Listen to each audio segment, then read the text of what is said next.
Hi, this is Brian Bennett for CNET.com, and right now we're taking a first look at the HTC One smartphone for Sprint. This 32GB version will be sold by Sprint beginning April 19th for $199.99. Now, a lot of people have been waiting for the HTC One to start hitting US carriers. Honestly, I can understand why. This handset is downright gorgeous. Its chassis is carved from a single piece of aluminum using what HTC calls a zero-gap construction method. The phone is available in hues of both black and a silver model that you see here. Measuring just 0.37 inch thick, the One is extremely thin. Tipping the scales at 5.1 ounces, the device is light too, considering its metal build materials. A big, bright 4.7-inch LCD screen offers a sharp 1080p resolution and a pixel density of 468 ppi. That's more than both the Droid DNA and Samsung Galaxy S4. Above the display sits a 2.1 megapixel front-facing camera and notification light. Below are just two capacitive Android buttons.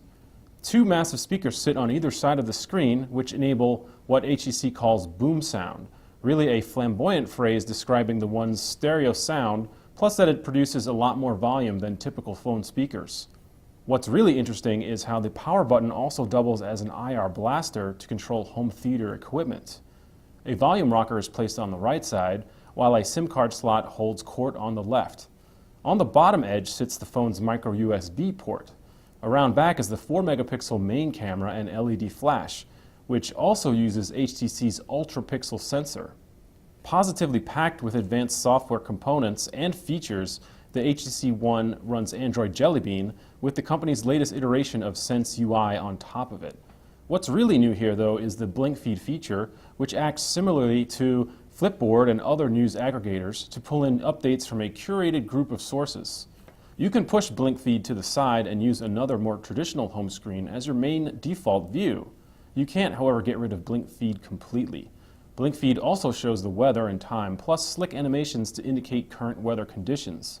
All this is powered by a 1.7 GHz quad-core Snapdragon 600 processor, backed up by 2 GB of RAM and 32 GB of internal storage. One bummer is that the phone lacks an SD card slot for memory expansion, and its battery is embedded. At first glance, this is the most beautiful smartphone I've held in my hands. Hopefully it will also deliver on performance, features, and usability. I'm Brian Bennett for CNET.com, and this has been a first look at the Sprint HTC One. Be sure to check back soon for a full review.